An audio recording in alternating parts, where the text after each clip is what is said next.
Hey guys, Kevin from the Wisconsin Rural Folk Society here today.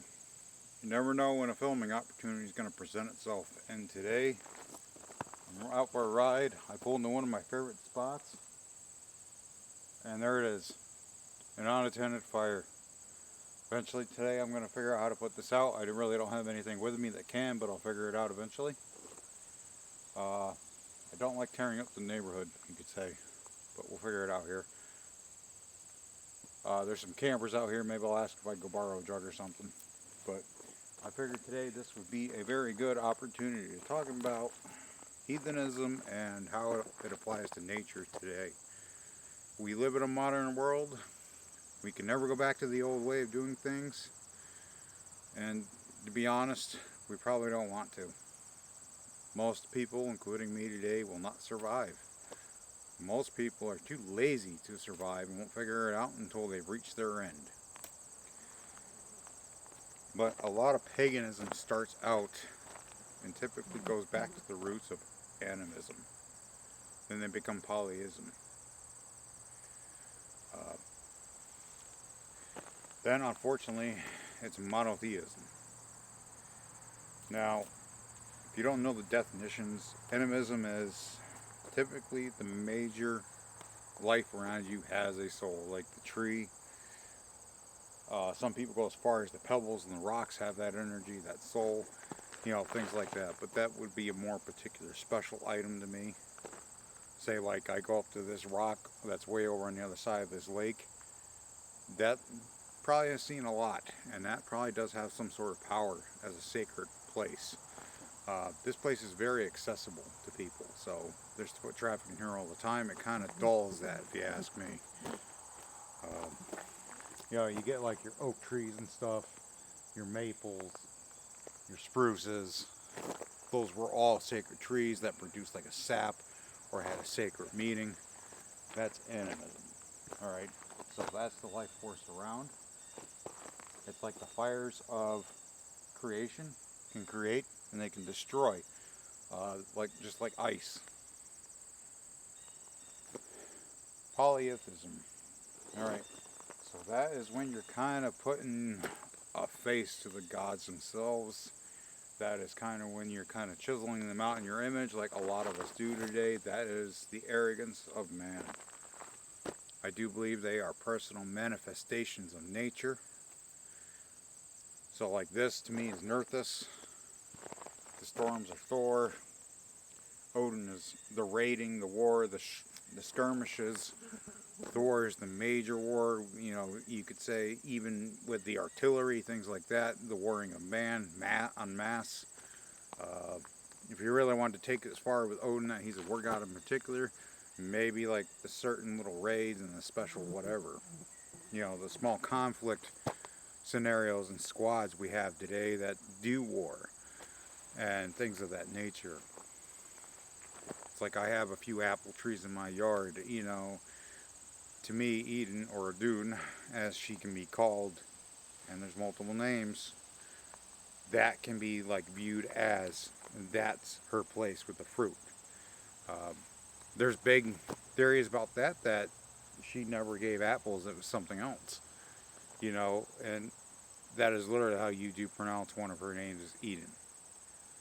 A few of my guys do believe that she was the keeper of the Garden of Eden, and that's where they get it from. They get it from us. The Christianity text of the Garden of Eden get it from us. The serpent, I don't know, the whole Adam and Eve, Ash and Embla, the whole parallels of things today that you can just find is staggering. So I love when people reference that, you got to go read the prose and the poetic edda because those are sources. Yeah, and there are sources, but they were written by scholars and Christian monks. So you take everything with a grain of salt. You don't take everything literal. And that's kind of the evolution with pagan traditionalism as of today as well, is you can't take everything as, it's got to evolve. It's got to come out. It's got to keep going. Because if it doesn't, it's not going to survive. Just like the one video where I was sitting in my living room that night, 2 o'clock in the morning, and this is what we were talking about before. But when I pull in and see things like that, that just pisses me off to no end. Because it's dry out. I mean, it's been raining, but it is dry. And we're in September now. So the trees are starting to go dormant, or eventually they will. Like they say, you never cut a tree unless there's an R in the month. Because you will severely hurt that tree. Or you will actually kill it.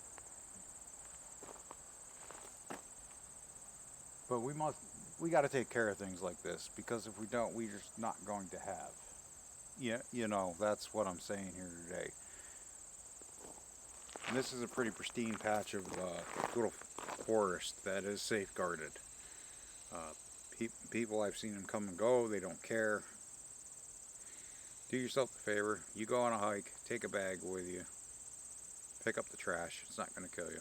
I do it, she does it, the boy does it. If we had a dog, he'd probably do it too. Things like that. And you know, this is our world, we only get one. Right now the big thing is that everyone wants to go to outer space and go live on Mars. The generation that goes to Mars isn't going to see Mars. Maybe the generation after, maybe. That's if some unforeseen consequences don't happen.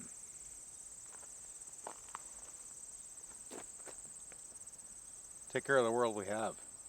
You know, everyone's all concerned about global warming and things like that. Personally, I think it's just the natural cycle of the world. It's been cooling and heating up for a long time, and it's always going to do that. When Earth is just tired of us and the gods are tired of us, they'll wipe us out. You know, it don't matter. That's Ragnarok anyway.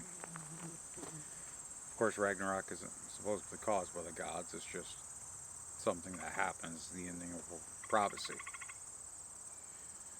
But places like this are good for invoking.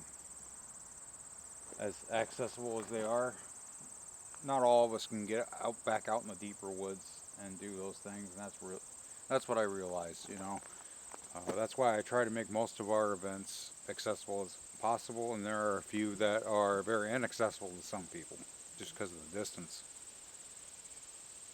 But anyways, I am thinking about next March, I think it is March or April, putting on a room class for basics. We got put together some criteria. You're probably going to get this video the third week of September because, well, that's my wedding week. And I really don't have time to film during the weekend. We're going to be awful busy. But after that, we'll get out and do more things like this. And by the time I get out and do those things, I'm pretty sure most of these leaves are going to be a different color at that point. This is literally the second week of September. And I've seen things already changing in August. Hasn't really hit here yet, but it's coming.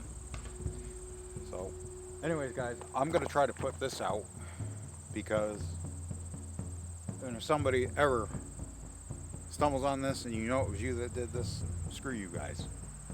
That's all I got to say.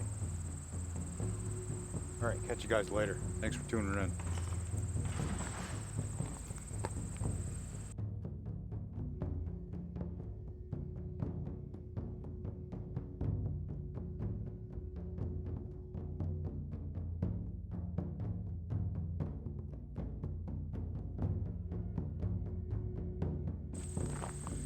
Look at me, I flagged down somebody with a truck. Alright, catch you guys later.